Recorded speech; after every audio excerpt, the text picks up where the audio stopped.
Je veux tout de suite aussi contrecarrer une autre fausse conception. Certains croient que pendant le mouvement d'ascension, l'accélération est vers le haut et pendant la descente, l'accélération est vers le bas, ce qui est faux. L'accélération, comme je viens de le mentionner, est vers le bas pendant tout le mouvement de chute libre. Si l'accélération était vers le haut pendant le mouvement d'ascension, en fait, ça voudrait dire que la balle serait en train d'accélérer vers le haut. Ce qui n'est pas le cas. La balle n'est pas en train d'accélérer en montant. Elle ralentit.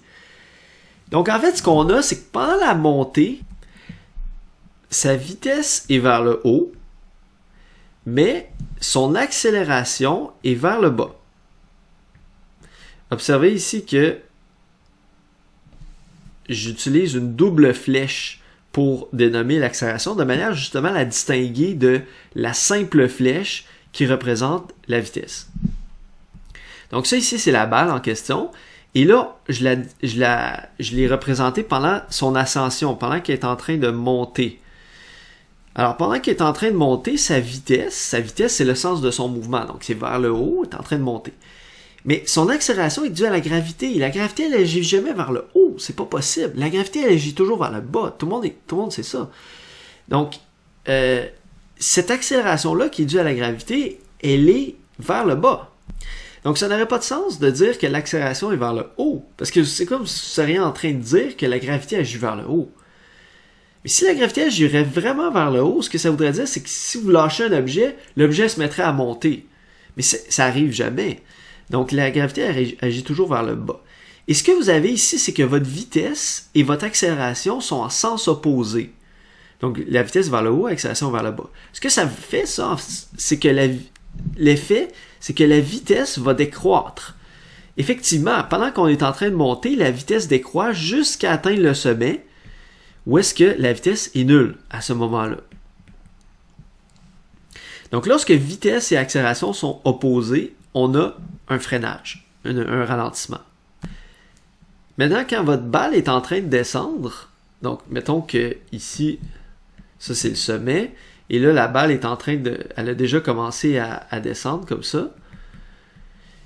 Donc, sa vitesse maintenant a changé de sens. Maintenant, sa vitesse est vers le bas.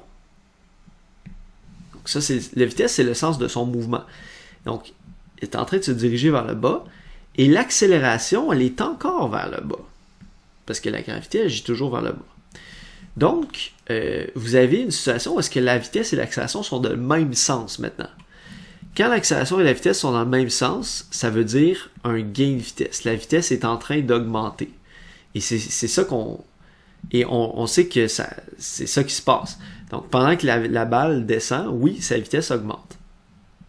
Je pense que ce qui mélange des fois les gens, c'est par rapport à la phase d'ascension, certaines personnes ont de la difficulté à comprendre, oui, mais pourquoi est-ce que la balle monte si son accélération est vers le bas?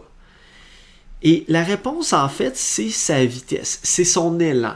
C'est que la balle a reçu un élan de la personne qui l'a lancé ici. Et c'est cet élan-là qui fait en sorte qu'elle monte. Mais la gravité lutte contre cette ascension-là. C'est pour ça qu'elle ralentit. Donc, ce qui lui a permis ultimement de monter, c'est le fait que pendant que la balle était dans la main, elle a eu à ce moment-là une accélération vers le haut. Pendant qu'elle était dans la main. Mais pendant qu'elle était dans la main, ce n'est pas encore une chute libre. Nous, on étudie seulement le moment où est-ce qu'elle est lâchée. À partir du moment qu'elle est lâchée, la main n'y touche plus. Il n'y a plus d'accélération vers le haut, il y a seulement une accélération vers le bas qui est due à la gravité et c'est ça qui va la faire freiner. Pourquoi elle monte? Parce qu'elle a acquis un élan. Elle a ce qu'on appelle une inertie. Et c'est ça qui fait en sorte qu'elle continue de monter pendant un temps, jusqu'à temps d'être éventuellement immobilisée, puis ensuite redescendre en accélérant. Étudions maintenant ce même mouvement-là, mais sous l'angle de ces graphiques. Les trois graphiques qu'on a vus en fonction du temps, soit la position en fonction du temps, donc la position Y ici qui est le graphique A, la vitesse en fonction du temps qui est le graphique B, et l'accélération en fonction du temps qui est le graphique C. Commençons avec le graphique A. Alors ici, la position en fonction du temps. Ce qu'on voit, on a la position qui est égale à 0 au temps 0, c'est ça qu'on a défini ici. Ensuite, c'est que la position va augmenter dans les positifs, mais de moins en moins rapidement, parce que la balle est en train de freiner, jusqu'à atteindre un sommet. Fait que la position qui est atteinte ici, ça c'est la position maximale, ça correspond au sommet. Ensuite, la position commence à décroître. Au fur et à mesure que la balle descend, ici elle revient à la hauteur de sa main, et ensuite elle descend plus bas que sa main, en tombant dans la falaise ici.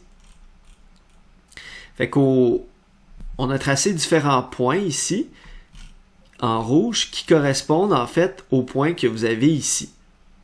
Donc le premier point, c'est le point de la main, ça correspond au premier point du graphique. Si vous regardez par exemple le sommet, c'est 1, 2, 3, 4e point. C'est le 4e point, fait que c'est le 4e point du graphique aussi. 1, 2, 3, 4, vous voyez? Donc ces points-là ici correspondent en fait aux points aux positions qui sont tracées sur le schéma ici. Donc en se basant sur les valeurs qui ont été calculées ici, qui sont indiquées à droite, on a tracé ce graphique-là. Et là, on observe qu'on obtient une parabole. Faites attention, ça ici, ça ne représente pas la trajectoire de la balle. N'oubliez pas, la trajectoire de la balle, c'est vraiment une ligne droite. Okay? Ça monte puis ça descend. Okay? C'est pas une trajectoire parabolique dans ce cas-ci. Alors, ça, c'est pas un graphique de la trajectoire. C'est vraiment juste la position verticale de la balle en fonction du temps. Pour le graphique B, maintenant, ça, c'est le graphique de la vitesse en fonction du temps. Alors, ce graphique-là est intéressant aussi. Ce qu'on a, c'est qu'au départ, on avait une vitesse qui était positive, okay, qui était de 29,4, donc à peu près 30 mètres par seconde. Fait qu'on a fait un point ici vis-à-vis environ 30 mètres par seconde. Ensuite, qu'est-ce qui s'est produit? C'est que la vitesse, comme on a dit, elle a commencé à décroître jusqu'à atteindre 0 au sommet. C'est ça que vous voyez ici, en fait. La vitesse, elle décroît à un rythme constant, donc c'est une droite, mais elle décroît jusqu'à atteindre 0. Donc ici, là, t égale 3 secondes, ça c'est l'instant où est-ce que la balle atteint son apogée, son sommet ici. Alors c'est là que le graphique vient croiser l'axe du temps parce que la vitesse elle est nulle à ce moment-là. Au moment que la balle atteint le sommet, sa vitesse est nulle. Et là, ce qui est intéressant, c'est qu'à partir de là, le module de la vitesse commence à augmenter. Mais en fonction des signes, c'est une vitesse négative parce que c'est une vitesse qui va vers le bas. Fait que c'est pour ça que maintenant, on continue ensuite dans les axes négatifs. Donc, en valeur absolue, c'est bien important de comprendre ce graphique-là parce qu'à première vue, quelqu'un pourrait regarder ça et dire « Ah, la vitesse a comme diminué tout le long du mouvement. » Faux. Ben, en valeur absolue, c'est faux parce que la vitesse, elle a diminué jusqu'en haut, puis ensuite la vitesse en module a commencé à réaugmenter. En valeur absolue, si vous voulez, a commencé à réaugmenter. Mais ici, le graphique, oui, il a diminué tout le long parce qu'on entre dans les négatifs à cause de notre convention de signe. Mais il faut bien comprendre que ici, la balle va beaucoup plus vite que ici. Vous savez? Donc, plus on avance dans le temps, plus c'est vite, mais c'est vite dans les négatifs, c'est-à-dire vers le bas. Puis ça revient un peu à ce que je disais tout à l'heure, c'est ce mouvement-là, pourquoi on n'a pas besoin de les casser en deux segments comme la montée puis la descente? Ben, regardez, ça c'est la montée, ça c'est la descente. Mais en fait, c'est une seule droite. Ça, c'est une seule parabole. Vous voyez? Fait qu'il y a un seul mouvement en réalité continu qui se produit, avec une seule accélération, qui est notre moins 9,8 mètres par seconde carré. Voyons justement maintenant le graphique C qui est la graphique d'accélération en fonction du temps. Alors justement, vu qu'on avait une accélération constante à moins 9,8, ben c'est ça qu'on voit ici. La ligne bleue, c'est une ligne qui est constante à moins 9,8. Donc vous voyez qu'elle est juste un petit peu au-dessus du moins 10. Donc ce que je vois ici, c'est que mon accélération, elle n'a pas changé dans le temps. Elle est restée constante à moins 9,8 mètres par seconde carré. Autant pendant la montée que pendant la descente.